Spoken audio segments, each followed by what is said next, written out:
अस्सलाम वालेकुम।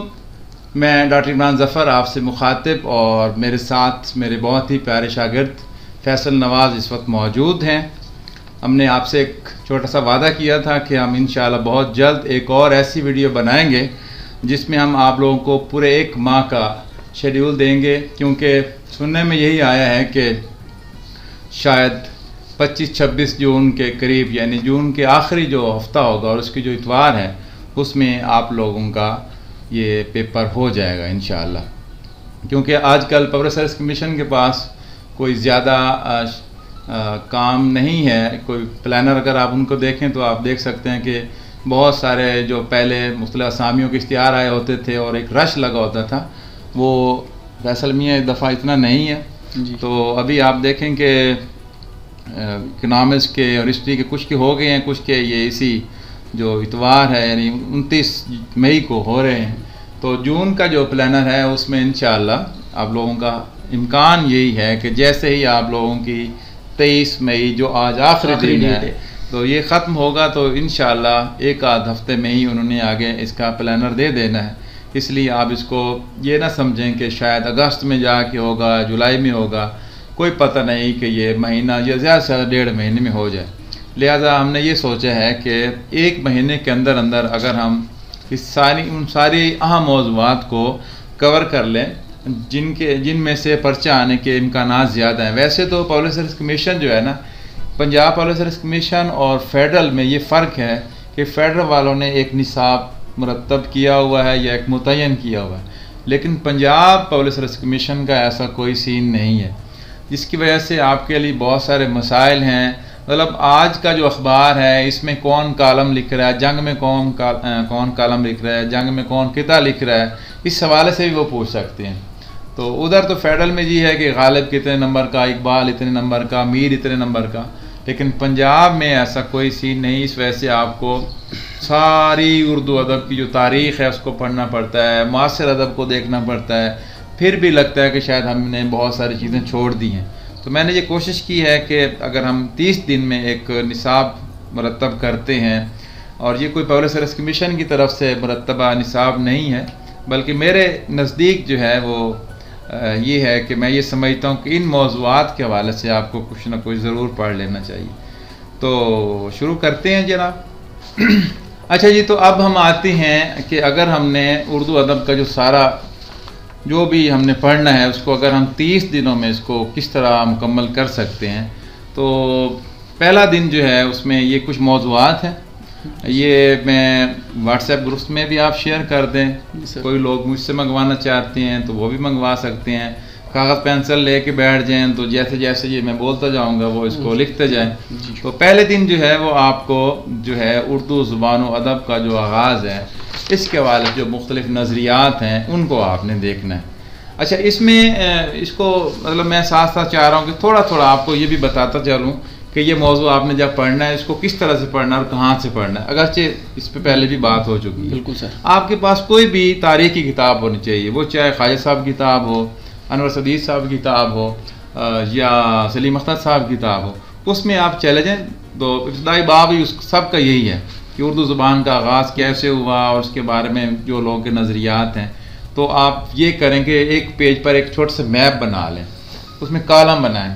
ये जी सिंध के बारे में इतने लोगों की राय है, पंजाब के बारे में इतने लोगों की राय है, दक्कन के बारे में इतने लोगों की है, और फिर छोटे शहरों के बारे में कोई दिल्ली के हक़ में है, कोई लाहौर के हक़ में है या कोई मुल्तान के हक़ में है, वो अलग से कर लें।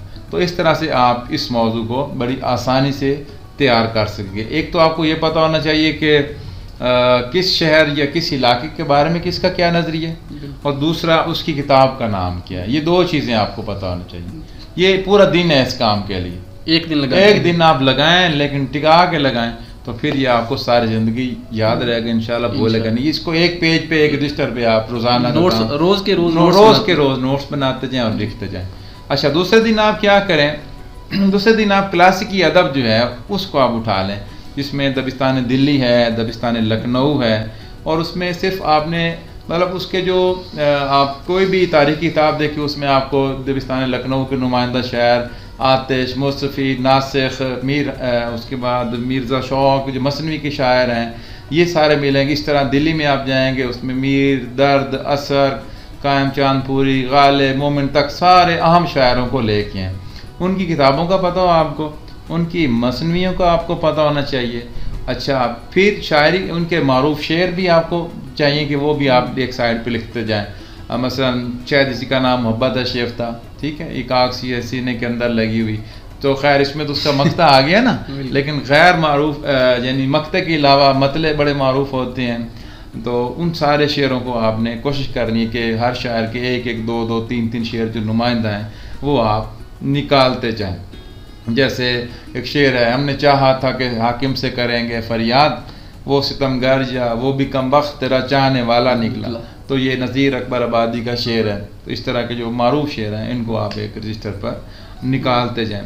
एक काम और आपने करना है कि इस दौर को जब आपने पढ़ना है, इस दौर में हल्की फुल्की नसर भी लिखी गई है, उस नसर को भी आपने लिख लेना है। मसलन मीर ने कुछ तस्करे, मीर का जो तस्करा है उर्दू का पहला तस्करा है निकात शोरा, उसको आप देख लें। फिर मीर हसन के तस्करे हैं, इस तरह गालिब की नसर है, गालिब के खतूत हैं, ये सारी चीज़ें भी आपने इसी एक दिन में कवर करनी है। तो पहले दिन आपने नज़रियात पढ़ लिए, दूसरे दिन आपने क्लासिकी अदब जो है इसको पढ़ लेना। अब देखें जी तीसरे दिन क्या है वाला?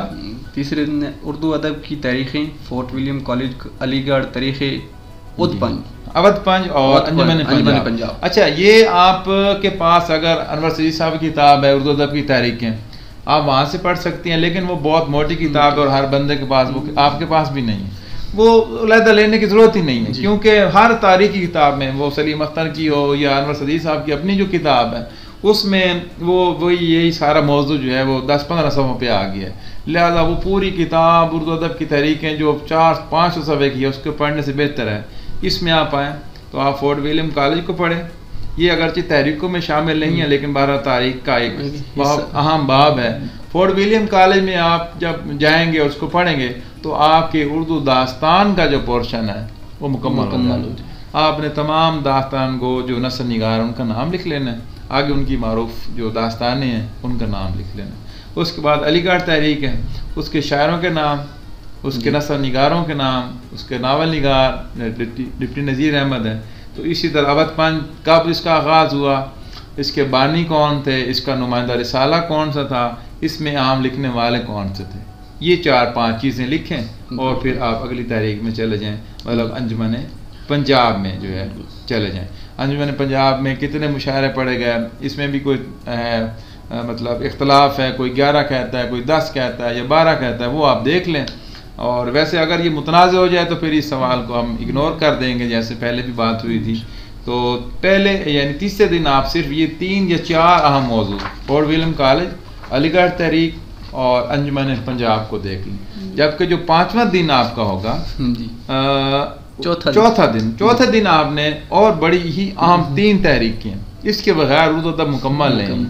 और इनके जितने भी शायर हैं, जितने भी नस्र निगार हैं, अगर आपने इनको याद कर लिया तो आपके जो MCQ पेपर है उसका बहुत सारा हिस्सा आप यूँ समझ लें कि आपने कवर कर लिया। इसमें रुमानवी तहरीक है, ये जितनी भी तहरीक है, रुमानवी हो, तरक्की पसंद हो या हल्का रबाब ज़ौक़, इनके नुमाइंदा शायर जी, इनके नुमाइंदा नस्र निगार, आगे फिर नस्र निगारों में फिर तकसीम है, यानी कुछ अफसान निगार हैं, कुछ नावल निगार हैं और कुछ तनकीद निगार हैं। उनकी किताबों की लिस्टें आपने वो आपका जो लिस्टर है उस पर लिखते जाएं, नकात फ़लाँ फ़लाँ हैं, शायर फ़लाँ फ़लाँ हैं, ये आपका एक पूरा मैप बनता जाएगा।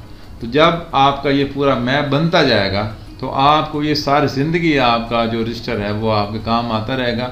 और आपसे कोई इंटरव्यू में भी पूछते हैं तो आपको पता होगा कि ये नकात फ़लाँ तारीख से जुड़ा हुआ था।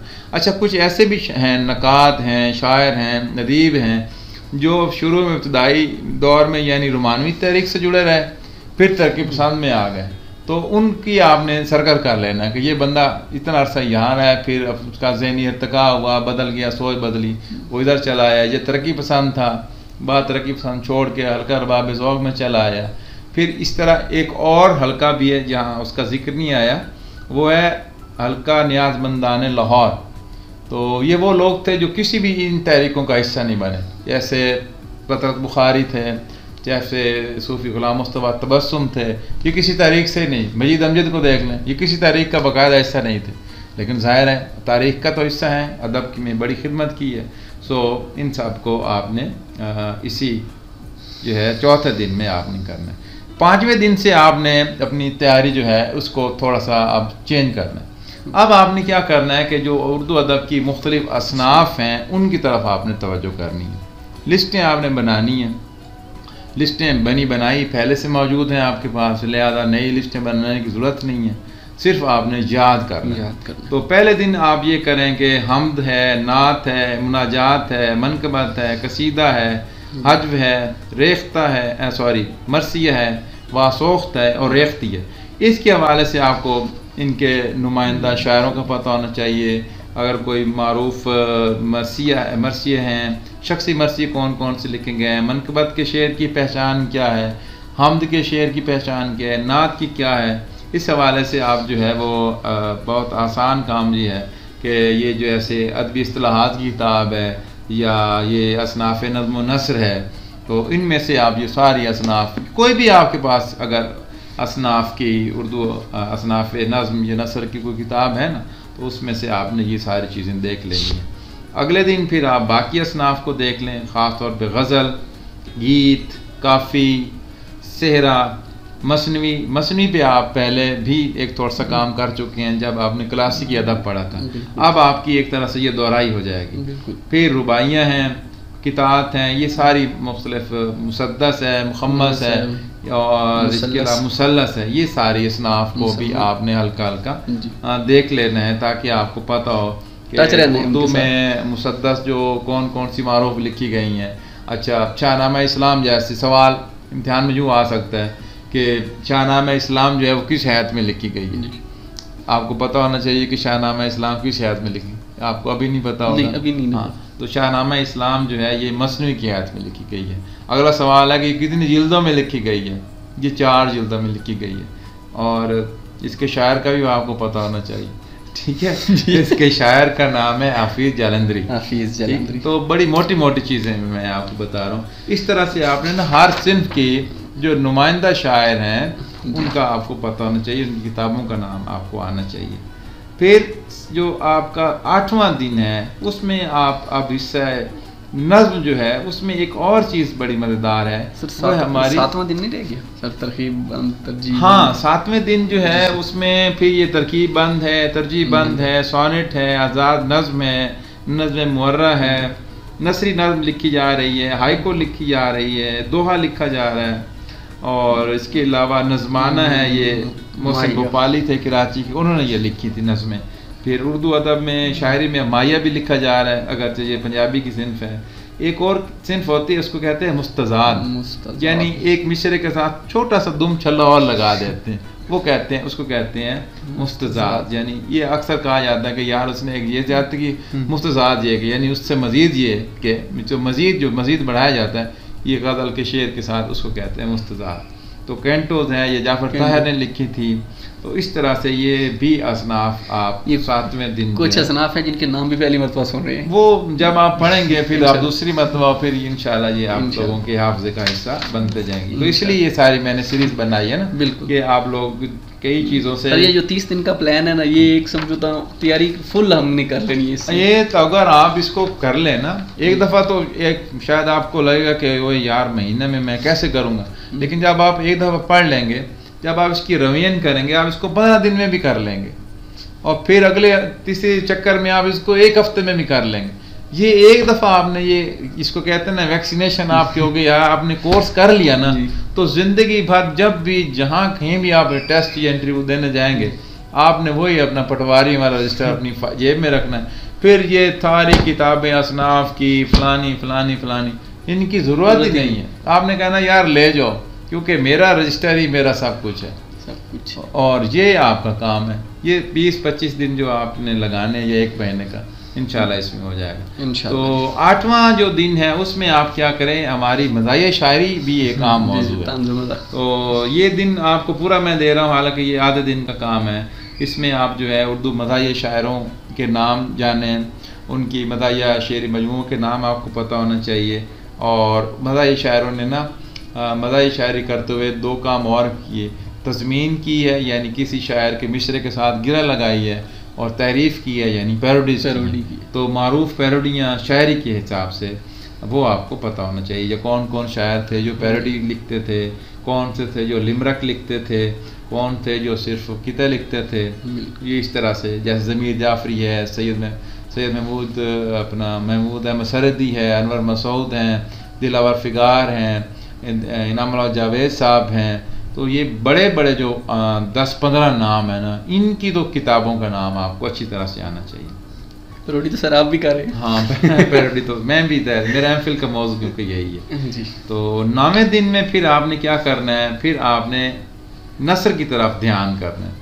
और नस्र में आपने 9वें दिन उर्दू दास्तान पढ़नी है। हालांकि ये मौजू आप पहले तीसरे दिन फोर्ट विलियम कॉलेज में पढ़ चुके थे, लेकिन वहाँ आपने सरसरी पढ़ा था, अब आप उसको एक तरह से दोहरा रहे हैं, रवीन कर रहे हैं। इसमें आपने क्या करना है कि वही दास्तान गो, उनकी दास्तानें और जो मारूफ दास्तानें हैं इनको गूगल पे सर्च करें, इनके हीरो के नाम भी आपको पता होना चाहिए कि भाई इस मसलन जो है फसाना अजायब जो है इसके मरकज़ी किरदार कौन कौन से हैं, मर्दाना किरदार कौन कौन सी हैं और निस्वानी किरदार कौन कौन सी हैं, तो उनकी लिस्ट भी आप बना लें जो मारूफ हैं। ख़ास तौर पर जैसे बाहो बहार है और फसाना अजायब, क्योंकि ये आपके हर जगह के जो जहाँ भी BS या MA करवाया जा रहा है वहाँ ये निसाब में शामिल है, तो आपको इन दास्तानों के किरदारों का भी पता होना चाहिए। बिल्कुल। 10वें दिन आपने क्या करना है कि 10वें दिन आपने नावल और नावलेट जो हैं उनको आपने उनकी लिस्टें बनानी है बैठ के। तो आप के पास अगर नावल पे कोई किताब भी नहीं है तो भी आपको परेशान होने की ज़रूरत नहीं। उसकी वजह यह है कि आपके पास तारीख़ की किताब तो है, तारीख़ में आप जाएँ, सबसे पहले आप जाएँ रोमानवी तहरीक में, तो रोमानवी तहरीक में या इकबाल के दौर में जाएँ या चले अलीगढ़ से शुरू कर लें। अलीगढ़ में के ज़ेर असर कौन सा नावल लिखेगा, डिप्टी नज़ीर अहमद की, उनकी लिस्ट बना लें। उसके बाद यानी क्या में पाकिस्तान तक जो है उसमें रोमानवी अदब आया, उसमें कौन से नावल लिखे गए वो पहले आप पढ़ चुके हैं, वहाँ से नावल निकाल लें, तरक्की पसंद के नावल निकाल लें, फिर हरकत रबाब वालों के नावल निकाल लें। तो आपको अगर आपके पास नावल पे अलग कोई किताब नहीं, नो टेंशन, आप उन्हीं लिस्टों में से अपने नावलों की लिस्टें बनाएं। हाँ, जो मारूफ नावल हैं उनको आप जस्ट गूगल पे भी हद तक लिखें, यहाँ पे उर्दू गूगल पे जाके लिखें उर्दू के मारूफ नावल, तो आपको एक लिस्ट नज़र आ जाएगी। जब वो लिस्ट आएगी तो उस पर आपको उसके हीरोज़ का भी नाम होगा, उसके मरकज़ी किरदारों का भी नाम आपको मिल जाएगा कि भाई फ़लाना जो नावल राजा गीत जो है, या जो आग का दरिया है, ठीक है, खुदा की बस्ती है, इसका हीरो कौन है, इसकी हीरोइन कौन है। तो ये लिस्टें आपने बनानी है, यानी साथ साथ किरदार, क्योंकि बात का ना वो किरदार पूछ लेता है कि ये फ़लाना किरदार सीमी क्यूम नज़र फ़लाना फ़लाना ये किस नावल का किरदार है, किस अफसाने का किरदार है, या किस नसर निगार का तख्लीक करता है, तो आपको पता हो कि हाँ ये नाम जो है वो मैंने सुना हुआ है और ये फ़लाँ नावल का हिस्सा है। बिल्कुल। इसी तरह आपने फिर 11वें दिन उर्दू अफसाना तैयार करना है, उर्दू अफसाना और अफसानचा। इसके किरदार नहीं होते, लेकिन ये ज़रूर है कि उर्दू आप गूगल पे जाएं, इस तरह लिस्टें बनाने का तरीका आपको पहले बता दिया, लिस्टें आपके पास मौजूद भी हैं, प्रिंट फॉर्म में भी हैं, PDF में भी भेजी हुई हैं। तो लिस्टें अगर आप बना चुके हैं तो ठीक है, नहीं बनाए तो बना लें, लेकिन उसमें आप जस्ट एक ये काम करें, गूगल पे जाएं, वहाँ पे लिखें उर्दू के मारूफ अफसाने, वो एक लिस्ट आ जाएगी। कई लोग के इंतखाब पड़े होंगे, रेख्ता पे पड़े होंगे, वो 20 हैं, 30 हैं, 25 हैं, वो सारे के सारे आप इंतखाब जो हैं वो देख लें कि अच्छा ये अफसाना मसलन मंटो के कौन कौन से हैं, या इंतज़ार हुसैन के कौन से हैं, अहमद कासमी के कौन से नुमाइंदा अफसाने हैं, उनकी लिस्ट भी आपको याद होनी चाहिए। तो आपको जहाँ अहमद कासमी की अफसानवी मजमूए के नाम आते हों वहाँ आपको पता हो कि उसका एक अफसाना है घर से घर तक, उसके बाद सिफारिश है, उसके बाद गंडासा है, या कोई मतलब इस तरह से मामता उसका एक बहुत अच्छा अफसाना है। तो आपको उनके सारे अफसानों जो नुमाया हैं उनकी भी आपने लिस्ट बना लेनी।